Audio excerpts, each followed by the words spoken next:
Hello people, welcome to Night Out Notes. In today's video, we'll understand ER models in detail. Before creating any database, we first need a plan. Just like drawing a house plan before constructing a house, we can simply say it is a blueprint. Like that design is called as Entity Relationship Model, or simply it can be called as ER model. ER stands for Entity plus Relationship. This model helps us to understand what data we need to store, what properties the data has, and how different data are connected to each other. It mainly represents three things: entities, attributes, and relationships. Once the design is ready, we can create the database tables using this model. Now let's understand what entity is all about. Entity is simply a real world object. Which we want to store information, like about which data we need to store, like about which. It's the main concept of this entity. Let's consider Instagram as an example. Instagram stores information about users, posts, comments, messages. So each of these called as the entity. When we consider this in our real world, this pen is an entity, this paper is an entity. The entity is also called as a physical or logical representation, which can be represented physically or logically, is considered as an entity. Here entity is represented using a rectangle, this thing. If you are considering this user as an entity, we can write this like user, and we can store this inside the entity box like rectangle. Next comes the types of entities. We are having two types of entities. First one is a strong entity, and another one is a weak entity. Strong entity is nothing but which cannot depends on the another entity, and it also has its own primary key. For example, we'll consider this user ID as an example. User ID doesn't depends upon another thing, like if a user does not have posts, comments, or else if it doesn't like anything, even though the user ID exists, right? It doesn't depends upon anything. Next, weak entity. Weak entity cannot exist on its own. Like it always depends upon the another entity. Like for strong entity, let's consider example as this comment. When it comes to this comment, if there is no user ID, if there is no posts, then we cannot comment it, right? So the comment is dependent on the post and user. This weak entity is represented using this double rectangle, whereas strong entity is generally represented using this normal rectangle only. We are having this. Suppose we are not talking about a single user, we are talking about all users together. Then this collection of all users, similar entities, is called as entity set. For example, let's consider the username like Rahul, Priya, and Akash. All three are the user IDs, or else the user names of the people. All this together is called as a user entity set, because all this comes under this user department only, right? So this comes under the user entity set. Attribute. It describes the properties of an entity. It explains what are all the information regarding to that entity. Let's consider this user as an example. This email and phone number, username, date of birth, all these things are representing the user's information, right? So this is called as the attributes. Attributes are represented using this oval shape. Next comes our types of attributes. We are having so many types of attributes. Simple attributes which cannot be further divided. For example, let's consider this gender only. We cannot further divide this gender into further, right?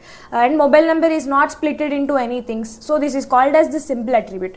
Composite attribute can be divided further and made up of collection of simple attributes. Using this simple attribute collection only, we create this composite attribute.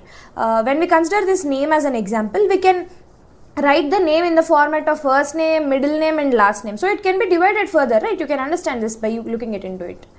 Single valued, only one value. Like a single user account can have a single user name. I'm talking about a single user account, like a single Instagram account. When it comes to Aadhaar number, one person can only have one Aadhaar number, one person can have only one passport. All this considered as a single valued. Multi-valued, more than one number. A single person can have more than one phone number, right? It is possible. And also a single person can also have more than one email. So it is considered as a multi-valued. Stored attributes, the attributes that actually stored.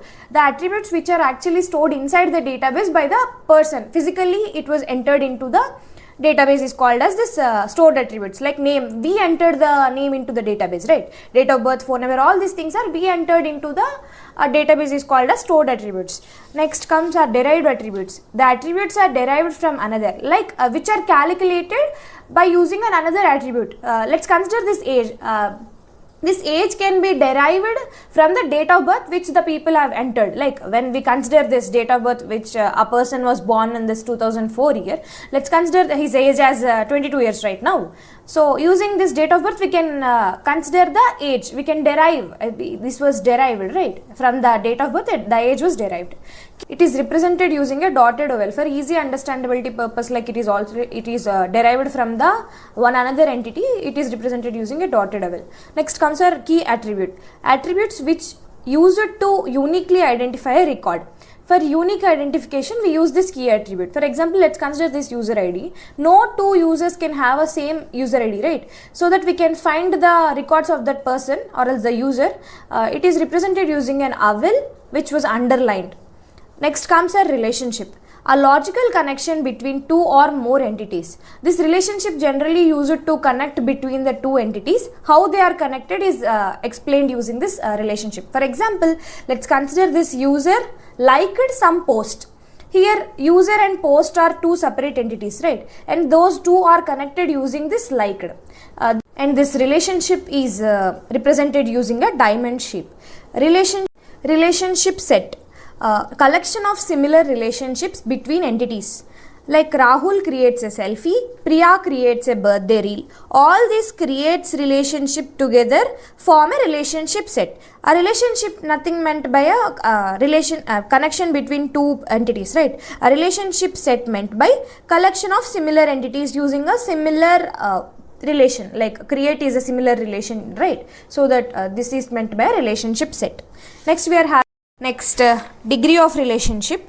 This tells how many entities are participating in a relationship. This degrees of entity says how many relationship. His degree meant by how many entities, like degree 1 meant by 1, 2 meant by 2. We are having 4 types of relationships, like unary relationship. One entity is participating in the relationship. For example, I am considering Rahul follows Priya. Here Rahul and Priya comes under the user entity only, right? So it considered as a unary relationship. Binary relationship. If two different entities participate in the relationship is called as binary relationship. Rahul likes vacation photos. Photos is a separate entity here. Rahul is a separate entity. Here it comes the user entity. It becomes a photos entity, right? So two different entities are participating in a relation. So it is considered as a binary relationship. Next comes ternary relationship. Degree 3. 3 entities are participating in a relationship is called as the ternary relationship. For example, customer purchases product from seller. So it is considered as a ternary relationship. Ternary and n-array relationship. Here n-array meant by how many degrees are participating, how many entities are participating in the relationship. Ternary or n-array relationships can be decomposed into 2 or more binary relationships for the easy understandability. Look at this. Here we can write like customer purchases products from seller so that it is easily understandable, right? So for the easy understandability purposes, we can further decompose it into 2 or more binary relationships. Next comes cardinality ratio, which can also be called as this mapping cardinality. It tells us how many instance of entities can be associated with another entities through a relationship. Like it specifies how many entities are associated with another, how many entities. Here how many entities are associated with how many entities. This is all meant by this cardinality ratio. This cardinality is mainly used in this binary relationship. We are having 4 types of mapping cardinalities in this binary relationship. 1 to 1. One entity is associated with 1. Like for example, one person can only have a 1 passport. This is considered as a 1 to 1 relationship. Like 1 people and 1 passport only. 1 to 1. Next, 1 to many. One entity is associated with many entities. Like one user creates many posts. When it comes to Instagram only, we can create many posts in a user account, right? So this is considered as one user can create many posts. Next comes our many to 1. In this case, we look in the same example from the post side. Here many posts can be created by one user. So it is considered as a many to 1 relationship. Next comes our many-to-many relationship. Now imagine Instagram likes. Rahul can like many posts. Priya can also like many posts. Here Priya and Rahul comes under this user entity, and posts comes under this post entity. So many people can like many posts.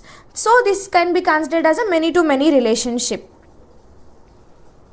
So in this video we have learnt what is ER model, what is entity and what is entity set, strong and weak entities, what is attributes and its types, relationship and relationship set, degrees of relationship and cardinality ratio.